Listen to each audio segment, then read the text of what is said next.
हट्टीपट्टी करते का? अहो तुमचे पाय पिवळे नाही का होणार? वरबाप म्हणून तुम्ही नाही का मिरवणार? म्हणे तुला माईला हार्ट अटॅक येईल. हो नदीचं नाव मीच उडवणार. चालू पैठणी नेसून कसं काय मीच मिरवणार की काय? अहो तुमच्या मेला कुणाला तोंडाला कुणी लागावं? मला 100 काम आहेत बाई. चालू कर. मी काय करावं बाई? मला वाटतं आता दुपारची गाडी सापडेल तुम्हाला. इथून निघावं. पायरे बाळा चालू पायरे. अरे मी माझीला विचारतोय बाबा. मी तिचा नवरा सांगतोय. अहो नवरदेव, आता पाहुणे येण्याची वेळ झाली, त्याला राहू द्या आपल्या मदतीला, ठीक आहे? एका सोबत आणला ना म्हणजे एकदा चिटकला म्हणजे चिटकला. बाई बाई बाई, अहो तुमच्या जिभेला काही हाडच नाही मुडी. शेखर, तू माडीवर जा आणि कपडे वगैरे बदलून ये बघू. बाई ह्या कपड्याला काय झालंय? अरे या कपड्यात तू जवारीच्या शेतातला बुजगावला दिसतोस. अरे सर्व्यासारखी मान तुझी, बोंबल्यासारखं शरीर आणि त्यावर पोत्यासारखा पोशाख. हो नाना, ही आजकालची फॅशन आहे. फॅशन? अरे मुलींचे कपडे आखूनच गेले आणि मुलांचे लांब. केसायचंही तसंच झालं बघा ना. मुलांनी वाढवणे लावले आणि मुलींनी कापलं लावली बघा. आयुष्यात पहिल्यांदा खरं बोललात मला. म्हणजे काय, मी मूर्ख आहे? नाही नाही, तुमच्या बहिणीच्या स्वभावावर अंदाज केला. आई, काय म्हणालात तुम्ही? चांगला काम असते व्हिडिओ. चांगला आला पाहिजे. नाही वरून चांगला नाही. अहो तुमच्या फक्त तोंडाला कोणी लागावं, तुम्हाला जिभेला काही हाडच नाही. तुम्ही फक्त बोलायला पुढं पुढं आणि कामाला मागं मागेच राहा. एक काम तुम्हाला धड जमत नाही बघा. आता मी काय करू? अहो तुम्ही एक काम करा, या चिरंजीवाला माडीवर घेऊन जा आणि एखाद्या नटासारखं नटवून आणा. आद्या शिवसावंतर आणि सरकार या चिरंजीव तुमच्या माई साहेबांच्या प्रतिष्ठेला शोभेचा पोशाख घालून करू. पप्पा नाही आहे. नाही माय पप्पा नाही आई, अरे हे काय चाललंय बाई? हे आता तुला काय झालं बाबा? अगं माझ्या घरी 5 मुली असताना तू शेखरला दुसरी मुलगी करणार? मग ते काय दादा, मला एक सांग, मी तुझी मोठी बहीण आणि तू माझा लहान भाऊ आहेस, बरोबर? मला सांग, आपण दोघी बहीण भावांनी एकमेकांना एका शब्दाने तरी आजपर्यंत दुखवलंय का? आणि जर का तुझी मुलगी माझी सून बनून या घरात आली तर तिला माझ्या तोंडून अपशब्द जाणार. अरे भांड्याला भांडं लागणार, हा? बरोबर आहे ना? आणि त्यात तुझी ही अशी परिस्थिती, तू नारळ आणि सुपारी द्यायचास आणि म्हणायचास माई मुलीला पदरात घे. नाही जमायचं बाबा. आणि स्पष्ट सांगायचं झालं तर शेखर माझा एकुलता एक मुलगा आहे दादा. त्याला मी 9 महिने पोटात वागवलाय, लहानाचा मोठा केलाय, शिकवलाय, वाढवलाय. माझी अपेक्षा ही मोठीच असणार. मला हुंड्यामध्ये बक्कळ पैसा हवाय दादा. देऊ शकशील तू? बरं मी आता जाते, नाहीतर ते दोघं बापले का माझ्या विरोधात गट करत बसतील.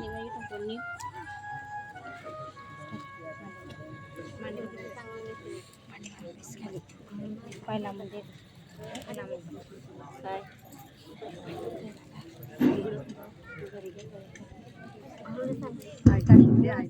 म्हणजे माई, तुला हुंड्याचे डोहाळे लागले तर मी तुझ्या अपेक्षा पुऱ्या करू शकणार नाही, म्हणून तू माझ्या मुलीला नाकारत आहेस. पण मीही मामा आहे म्हटलं, तुम्हा सर्वांना मामा बनून तुमचा संसार जुळला नाही मिळवला तर नाव नाही सांगणार. अरे या मामाला भले भले घाबरतात. आता तूच बाई माझ्या परिस्थितीची चेष्टा करते आहेस ना, तर मग मी का तुझ्या भल्याचा विचार करावा?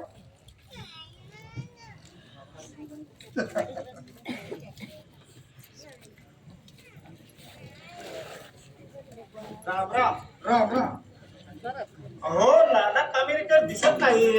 हो आहेत ना, माडीवर बसले आहे. अगं पोरी तू उभी का? बस ना. मी उभीच ठीक आहे. मुलगी जरा शाळेत दिसते. हो परिस्थितीचे चटके बसले ना की मुली आपोआपच गरीब आणि शालेय दिसतात बघा. खरं बोलला का? पण का हो, तुमची परिस्थिती नाजूक, तर मग तुम्ही या घराचा उंबरठा ओढण्याचं धाडस कसं केलं? हो मी मुलीचा बाप आहे. प्रत्येक बापाला वाटत असतं मुलीला खातं पेतं सुखी समाधानी घर मिळावं. असं वाटत असतं. त्यासाठीच तर ही पायपीट आहे माझी. त्यासाठी ही फार मोठी पदरवळ गोदाई लावणार आहे मामा तुम्हाला. अगं ऐकलं का? पाहुणे आले पटलं. खाना लात नको मारणं. लात नको मारू. नाही बा. हो, काय म्हणाला? पाहुणे आलेत.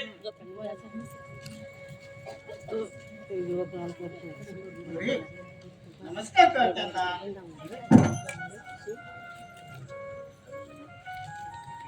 आयुष्यमान बसा बसा. बाबा बसा. मुली तुम्ही बसून घे.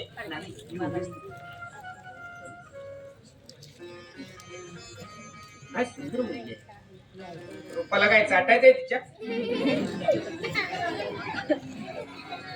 बरं बाबा, शेखर आमचा एकुलता एक मुलगा आहे.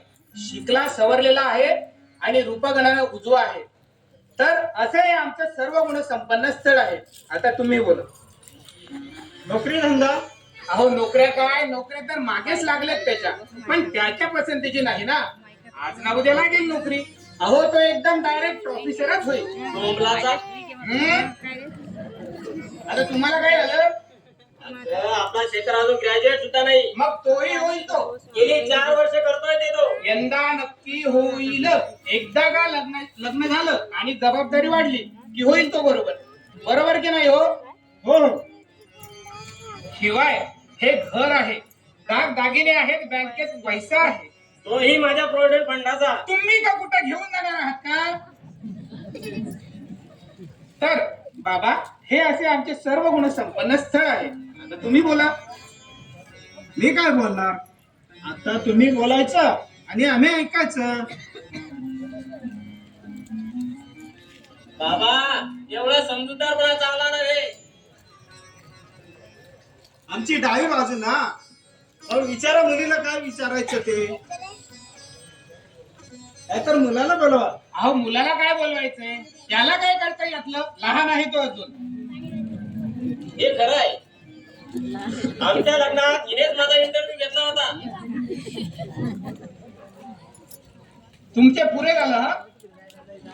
पोरी तुझं शिक्षण किती? SSC pass. परत काम विणकाम येतं का? अहो पाहुणं, संसारात बराता विंकामाची गरज असते का? अहो मुलीला गाता येतं का हे सुद्धा विचारावं लागतं. आता तिला नाचायला सुद्धा लावा म्हणजे झालं.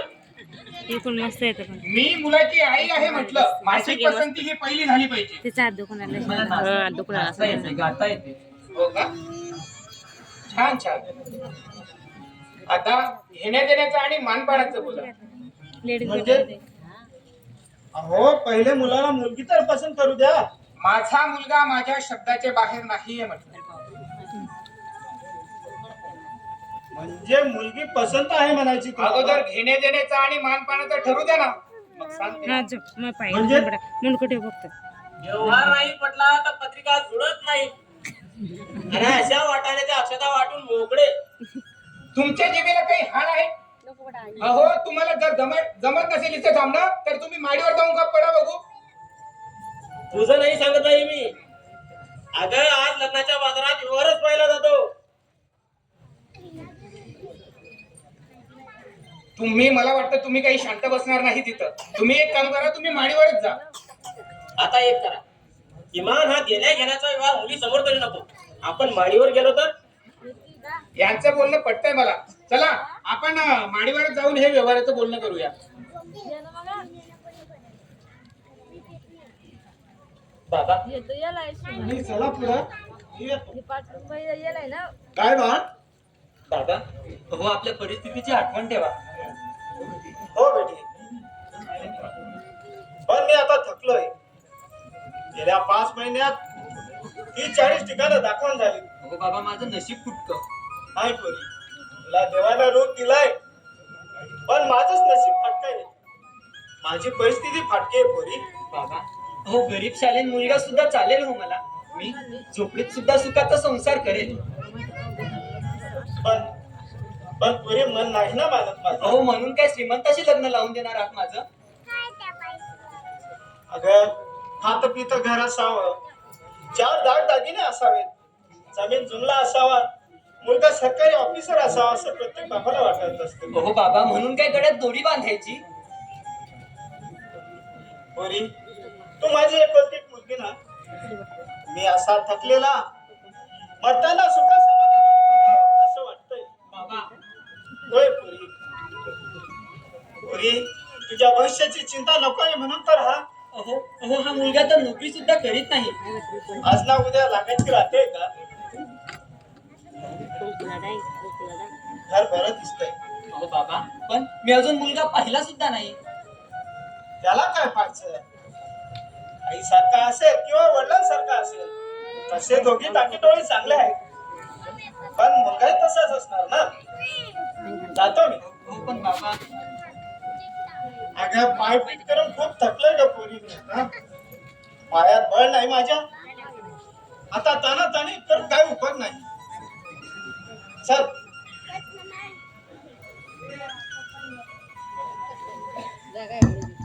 नाट्य रसिक हो, प्रस्तुत नाट्य प्रवेश उत्कृष्ट होत असल्याबद्दल पद्माकर जोशी मुक्तड यांच्याकडून 101 रुपये आणि अशोक मिस्त्री यांच्याकडून संस्थेला 51 रुपयांचं बक्षीस मिळालेलं आहे. संस्था आपली आभारी आहे. धन्यवाद. कोण? राजेंद्र, तू आणि इथं नोकरीसाठी बनवत? अरे पण इथं या घरी कसा आलास? मी तुला स्टँडवर पाहिलं, म्हटलं इथं कशी? म्हणून आलो तुझ्या मागं. बरात आहेस की? बाटले बोलून घेऊ कोणाला सांगून. पण तू इथं कशी? आले बाबांबरोबर. जशी नेहमी घरोघरी फिरते अगदी तशी. अरे मुलगी मोठी झाली की आई वडील तिच्या गळ्यात दोरी बांधतात रे आणि घरोघरी फिरवतात. बाजारात गायमे फिरवाई तशी. तुला इथं दाखवायला आणलंय? हो, निर्जीव बाहुली सारखी, माझ्या मनाचा विचार न करता. वनिता, किती क्रूर आहेत का तुझे वडील? नाही रे राजेंद्र, हा अवघा समाजच क्रूर आहे. मुलगी मोठी झाली की दावेदाराच्या नजरेनं पाहतो रे तिच्याकडं. पण आपण या समाजाच्या बेड्या नाही का तोडू शकत म्हणता? नाही राजेंद्र, अरे एकट्या दुकट्याच्या अंगात बळ नसतं रे समाजाला टक्कर देण्या इतपत. पण एक माणूस मिळून तर समाज म्हणत असतो ना. अरे पण सर्व संघटित होत नाही, हाच तर मोठा इश्यू आहे ना.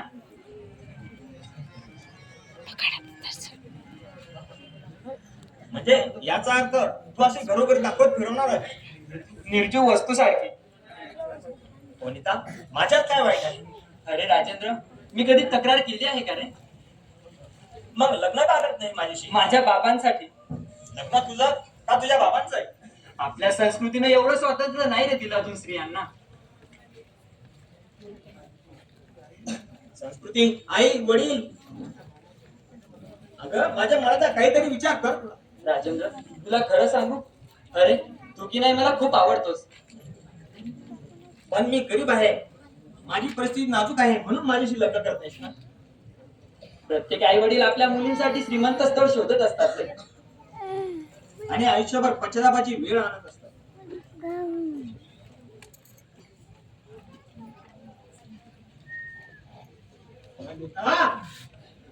ये वनिता बेटी, तू इथं का माझ्या मुलीच्या मागे लागलायस? बाबा, मला समजून घेण्याचा प्रयत्न करा काहीतरी. मी तिचं जीवन घडवू इच्छितो. काय आहे तुझ्याकडे? नोकरी, पैसा, घर, दागिने यापैकी काय आहे तुझ्याकडं? बाबा, यापैकी काही नाही, पण माझ्याजवळ भावना, प्रेम आहे. त्याग आहे. प्रेम भावना त्यागावर सांगता येत नाही माणसाला. 3 लोकांची चूक करून आकाशाच्या छताखाली भूमातेच्या मायेवर कुठेही संसार करणार नाही. काय प्रेम की भावना? माझ्यात सामर्थ्य आहे, ताकद आहे. इथं लाख आणि तिथं पाणी काढण्याची हिंमत आहे. अरे एवढं सोपं नाही ते. बाबा, माझं प्रेम आहे हो वनितावर. प्रेमाला तार भाजून खाता येत नाही की पातळ्यात घालून शिजवून पोटाची खडकी नाही भरता येत शेखर. बाबा, मला वाटतं तू केलेला चांगला आणि पुन्हा तिला भेटण्याचा प्रयत्न करू नकोस. बाबा, वनिताच्या मनाचा तरी विचार करा थोडा. ही जन्मदाता बाप आहे तिचा. तिच्या भल्या मरणाचा चांगला विचार करू शकतो मी. तू चालतो आहेत ना? ठीक आहे. जाता जाता वनिता तुला एक विचारू. राजेंद्र, अरे आपल्या संस्कृतीत स्त्रियांना स्वतंत्र अस्तित्व नसतं रे. ठीक आहे तर.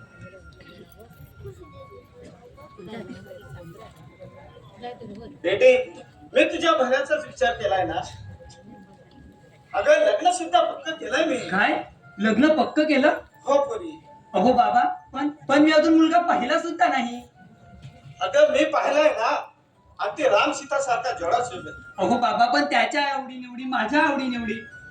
अगं डोक्याला मुंडवळ्या बांधल्या आणि अंतरपाठ बाजूला झाला की सगळे आवडी निवडी एक होतात. अहो पण मला त्याच्याशी थोडं बोलू तरी द्या. अगं आमचं आयुष्य आहे की बोलायला, तर बसा की बोलत. बरं जाऊ द्या, लग्न कसं ठरलं ते तरी सांगाल की नाही? दे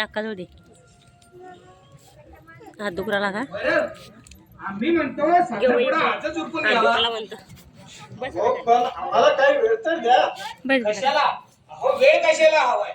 आमची सगळी तयारी झालेली आहे. पण साखरपुडा इथं कसं करता येईल? तो साखरपुडा आमच्या भावंकीच्या साक्षीला झाला तर बरं होईल.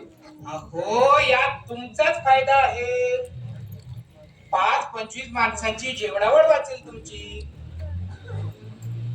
अहो एवढी काय आमची परिस्थिती? हे बघा, त्या 5-25 माणसाच्या जेवणावळीचा खर्च या नाहीतर या हाताने तुम्ही आम्हाला द्या. अहो अहो ऐकलं का? आयुष्यात तेच करीत आलोय. बोल, काय म्हणतेस? एक काम करा, तुम्ही देवघरात जाऊन ताट, तांब्या, साडी आणि चोडी आणा बरं. तुझ्यासाठी? माझ्यासाठी नव्हे, सुनबाईंसाठी. आणि हो लाडूंचा बॉक्सही आणा. आजपासून हिला वरमाईचा झटका आला. तुम्ही बसा बोलत, मी सुद्धा ओटीचं बघते. बाबा बाबा, हो हे सारं काय चाललंय? अगं पोरी, आंधळा एक डोळा मागतो आणि देव दोन देतो. अहो पण एवढी घाई कशासाठी? आज महिन्यात किती पायपीट केली हे माहित आहे ना तुला? पाय का कुठं मंगळ आळवा आला तर कुठं शनी आला. काहींनी मागणी देणगी अडवलं तर कोणी पत्रिका चढवलं. हे सारं मी काय सुखासाठी करतोय. आणि आता वेळ काढून कसं चालेल पोरी? अहो बाबा, मला थोडा विचार करायला संधी द्याल की नाही? कसला विचार करते पोरी? मी सारा विचार केलाय तुझा. तुझ्या डोक्यावर एकाच अक्षरा पडल्या ना की मी सुटलो. पोरी, मी हे सारं सुखी करतोय असं वाटतंय तुला? पण मला माहिती आहे, मी तुला किती लाडाने हौसेला वाढवलं असलं तरी माझ्या दारातील लेकरून मी देवालाच वाहिलं पाहिजे ना. बाबा अगं थोडा का फिरलो मी, मन मारून मन आणि पद करून अनेकांचे घराचे उंबरठे झिजवले. ओशाळलेल्या चेहऱ्याने कोपरापासून हात जोडले. पुरी बाबा, माझ्यासारख्या साऱ्या मुलींच्या नशिबी, माझ्या बापांच्या नशिबी हेच असतं. पुरी खरं सांगू वनिता, मुलीचा बाप होणं यासारखा गुन्हा नाही या जगात. वाईट वाटून घेऊ नको पुरी, खरं तेच सांगतोय.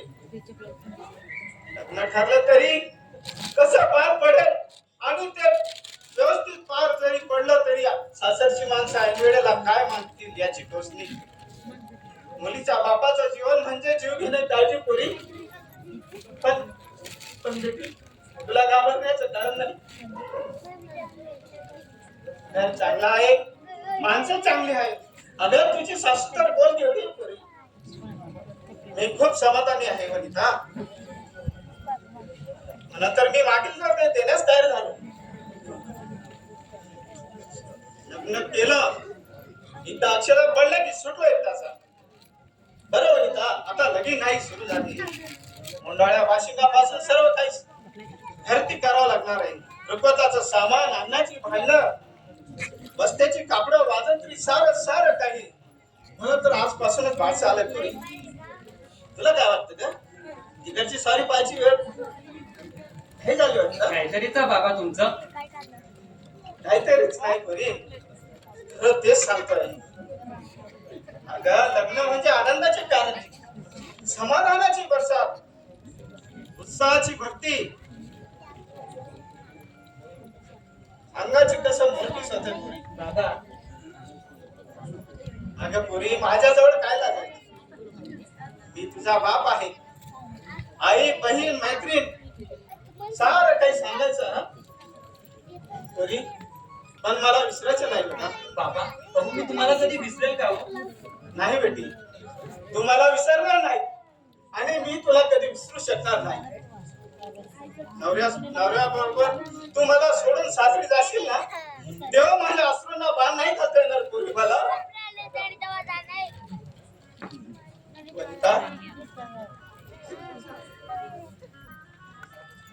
तुझ्या साऱ्या स्मृती पिंग्या खात पदोपदी आठवणी सासाकडे तुझ्या तिला पिंगा खातील माझ्या. बाबा बाबा मला की नाही लग्नच नाही करायचं हो. पुरी, हे जरी खरं असलं तरी मुलीच्या जातीला बापाच्या घरी नाही राहता येत पुरी.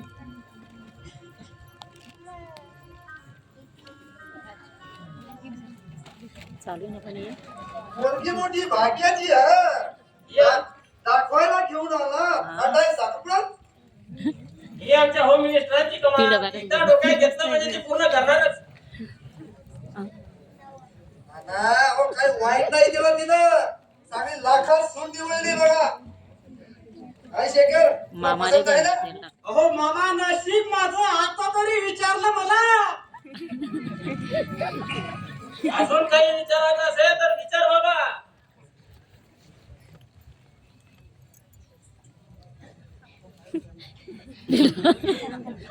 अहो तो काय विचारणार, तो अजून लहान आहे. तू बस ग पुरी. तो लहान लगेच. आणि असं विचारून बोलून का कुठे लग्न ठरवतात?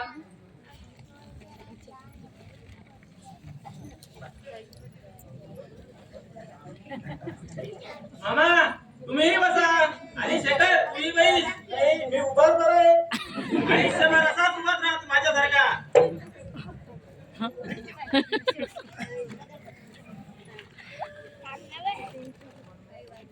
जागा साखरपुडा कधी याचा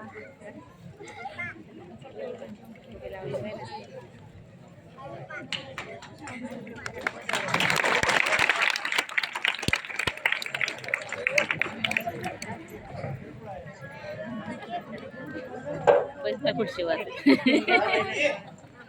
गणपतीच्या पाया पड आणि या सर्वांच्या पाया पड.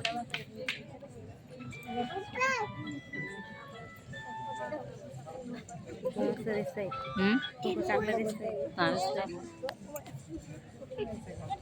हा पुरी,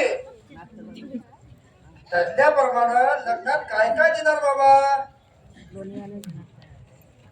सर्वांच्या कानावर आपल्याला म्हणजे बरं.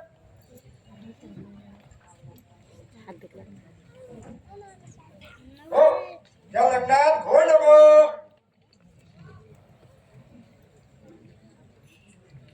हो, मी थटात लग्न करून देणार तुम्हाला. अगदी बादशाही ठरणार. 2 गोडी जेवण, 5 पदार्थ. हो हो, आणखी 10 तोळे सोनं देणार. 5 तोळे मुलीला दागिने. पण माझी परिस्थिती घरदारी विका बाबा. जमीन जुंबा विका. अहो अहो पण मी 2 लाख रुपये देणार. वरदक्षिणा म्हणून, वंडा म्हणून नव्हे. हो हो, तर आणखी काय देणार? आता आणखी काय देणार हा म्हातारा? आता माझ्याकडे देण्यासारखं काही नाही. हो आणि तुम्ही घराचं बोलला होता ते? अहो माझ्या बचत ते घर शेखर आणि वनिताच होणार ना. याचा अर्थ म्हणजे तुमच्या मृत्यूनंतर ते घर शेकरला देणार. हो हो, पाहिजे तर तसं मी मृत्यूपत्र तयार करून देतो. म्हणजे बाबा, ते तुमचं घर ताब्यात घेण्यापूर्वी आम्हाला तुमच्या मृत्यूची वाट पाहावी लागेल. मामा तळ भाकरी गेली. काय झालंय हे? बाबा बाबा,